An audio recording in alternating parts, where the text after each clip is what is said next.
Kweli.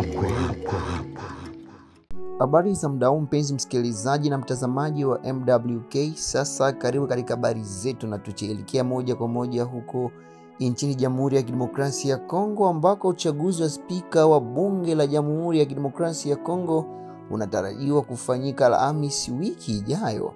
Hata hivyo, katika taarifa ambako tarehe hii imetajwa, wakati huu muungano wa kisiasa wa Sacred Union wake Rais Tshisekedi umeteua mbunge Emeboji kuwa mgombea wake kwenye nafasi hiyo kumrithi Vital Kamerhe aliyejiuzulu.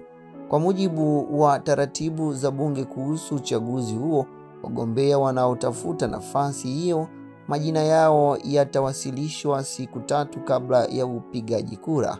Hata hivyo, kuanzia siku ya Jumamosi, kamati maalum inayoundwa na bunge itaanza vikao rasmi vya kupigia majina ya wagombea na iwapo wamekidhi masharti ya kuwania uspika.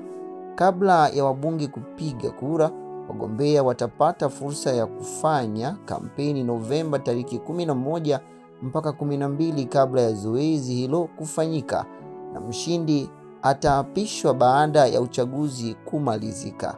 Hii ni MWK.